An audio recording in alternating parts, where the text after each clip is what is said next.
Good afternoon, invited guests, parents, my fellow seniors, and of course the beautiful children who are here today. My name is Dr. Muhammad Goma, and I am from the northern part of Nigeria. My story today is about my time growing up in a beautiful country called Nigeria.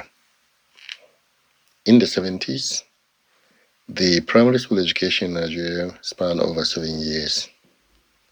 In other words, you start from year one, you go to year two, and then keep going to year seven before you graduate. At graduation, everybody went to boarding school. I repeat again, every single student was posted to boarding school, so no one went to day school at all. In fact, there were no day schools in the northern part of Nigeria in those days. And another interesting thing is that parents were only allowed to visit the school once per term. That is, if you're lucky, your parents were rich and they can afford to visit you, then you get a visit. The rest of us, we never got any visit at all. So you go to school for the whole of 3 months, no visit from parents. You're just there by yourself and your fellow students. Another interesting fact those days was nobody attended secondary school in their own local government. So on graduation from year seven, you're posted to a different local government from year on. For example, for me, I was posted to a local government called Regional Local Government, and it was about 4 hours drive from my own local government. So on the day when we're going there, the local government organized a bus, or what we call lorries in those days, to take us to our schools. An interesting thing happened. That was my first day of entering a bus. I've never been transported in a bus. In fact, transportation was mainly, I was in my village, everything was using bicycle, and here I am on the bus or on the lorry, being transported to school. As soon as the bus started driving out of town, just of a sudden we realized the trees were spinning. Trees were spinning and all of us started crying. In the actual sense, the trees were not spinning. It was just because as we drove past them, it seems to us like the trees were spinning, so our head was just going crazy. So we all started crying on the bus, in the lorry, you know, closing our eyes, because as soon as we open our eyes, the trees were spinning again. We're crying all the way. That was quite interesting. Innocent minds, we've never been on bus before.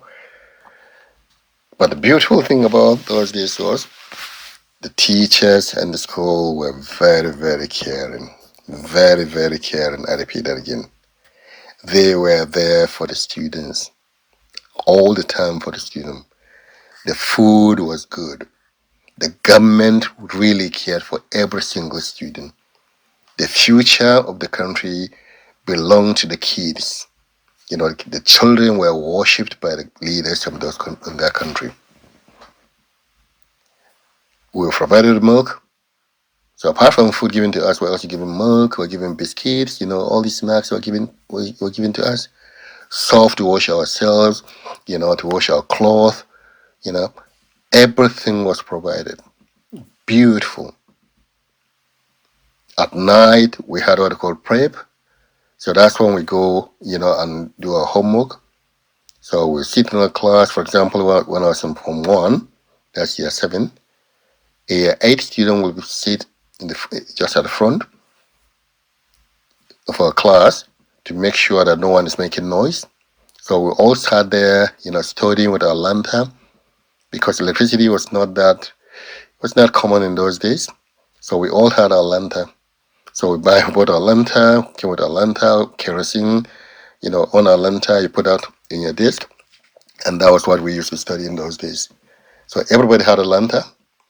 We go to our classroom, you had a lantern in your desk, and you're studying for your prep.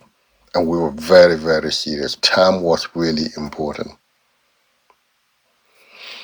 At the end of the term, when it's time to go back home on holidays, the school gave us transportation money, And senior students were charged with responsibility of organizing buses. So the senior students will organize buses that will, carry students to different local government. And then your parents or our parents will now be notified when the bus will come, and then they will all come to the headquarters of the local government, and everyone will come and get their kids from there and then take them back home. Surprise, surprise, during the holidays, every single student was well behaved. And I really mean it.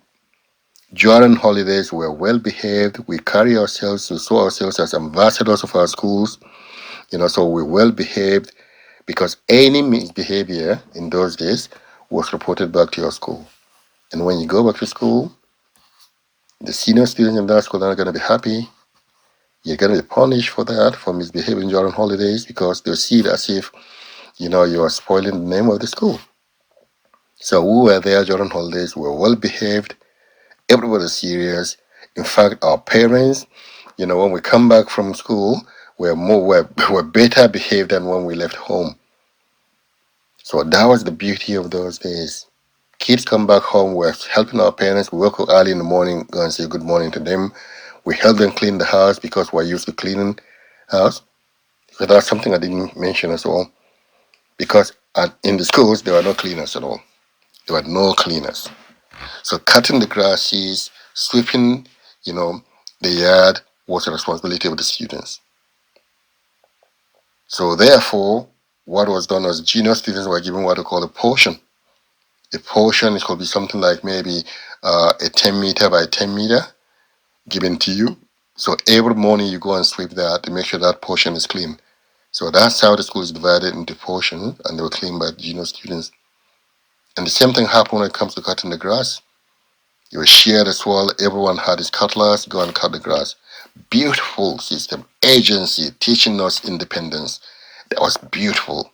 I suppose some people these days see it as an abuse, but I tell you what, that was really, really what I call agency, empowering us to be able to be independent, be able to do things for ourselves. Now, the lessons from my story. One, cultural awareness and appreciation. The fact that I was posted to different local government, or we were posted to different local government, made us become more aware of the culture of other people, other Nigerians. Because we went to places where we've never have been gone. We will never have gone there. So we were there, learning new things from people, and even the students themselves. Because though I was from Fleja local government, there were people from other local government that were also posted to that school. So I met students from different local governments. We are all there together, learning from each other and studying at the same time. In fact, today many of them are still my friends. We still, communicate together. So that's cultural awareness. The other good thing about your unity of purpose as Nigerian. Today that's something that's lacking. Many Nigerians don't even know why they are Nigerians these days. But in those days we know, and I still know, many of us my age are proud Nigerians. They're really proud of themselves because of the unity of purpose that we passed through during our school. We knew that that country was strong, and we knew that that country was good, and it's still good, in our opinion. The third lesson from this agency, by sweeping the grounds of the school, cutting the grasses, you know, serving our senior students, organizing our trips back home after school, go on holidays. That gave us that sense of agency. We are able to do things by ourselves. And that agency today helped me where I am today in Victoria. I know the do's and the don'ts. I know my limits, what I can do and what I cannot do. So that was a good training we had as Nigerians. That was a beautiful time, a beautiful country, and still is a beautiful country. So I hope you enjoyed my story, and I look forward to the opportunity to continue again in the next series. So I hope you enjoy your afternoon with us, and may God bless you all. Thank you. Bye bye.